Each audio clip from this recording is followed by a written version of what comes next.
Me gusta mucho.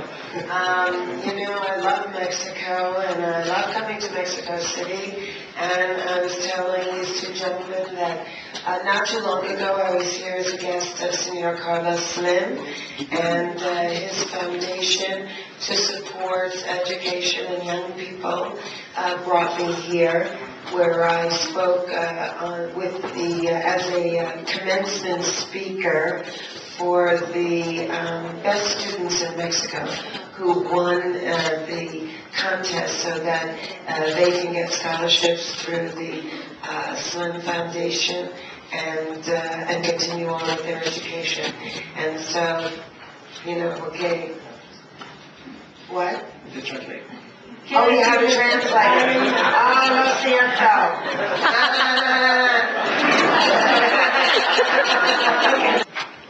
Well, the second season gives the viewer an opportunity to get to know some of the secondary characters a little better. Valente Rodriguez, who plays Cesar, and my parents. Rita Moreno plays my mother.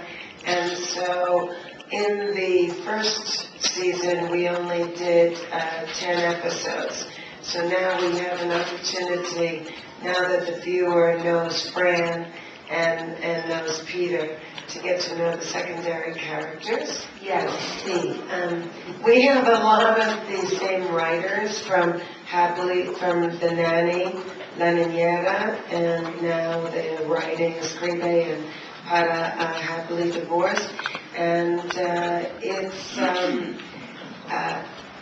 it's the same brand of comedy that I've become known for. It's laugh out loud comedy, but it also has an underlying emotional base to it. It's about real feelings and real people, and so it's a meaningful show on many different levels, besides allowing you to relax and laugh. No question about it. In Southern California, Mexican food is very, very popular. So we love Mexican food in Southern California. And then, how did I feel when my husband came out? Actually, I felt relieved because, unlike the series, I divorced Peter because I felt very suffocated in the relationship.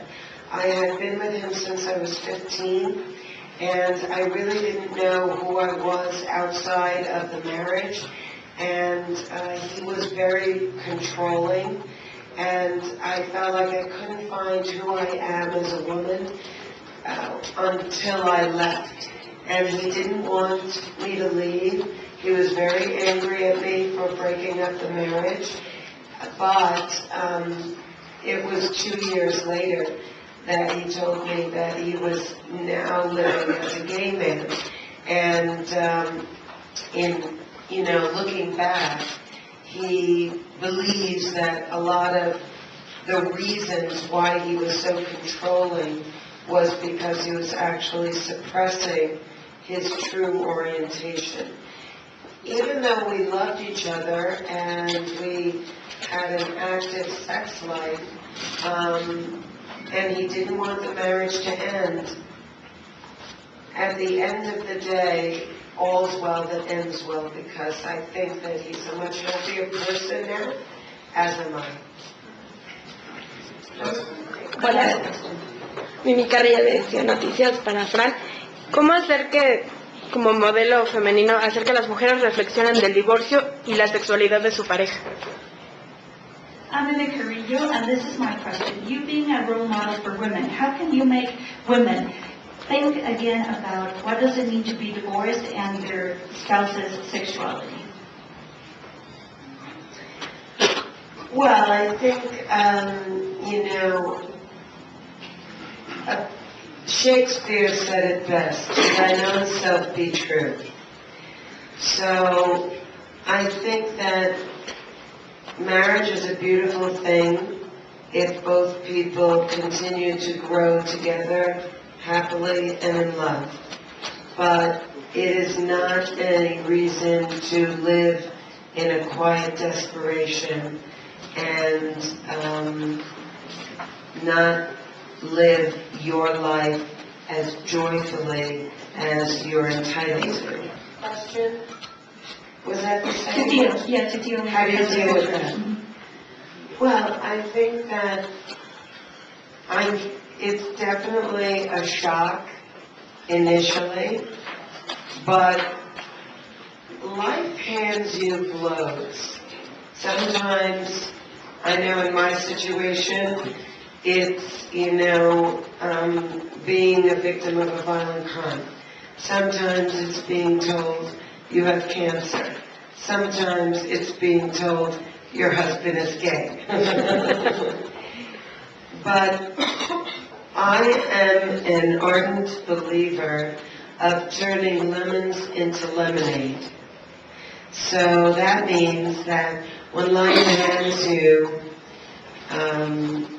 something that may be painful, it could be an opportunity for you to not only turn it into a positive, but grow as a human being, because you're on a journey of life, and life is going to offer you opportunities to learn how to deal in ways that make you a fuller, more mature, wiser human being.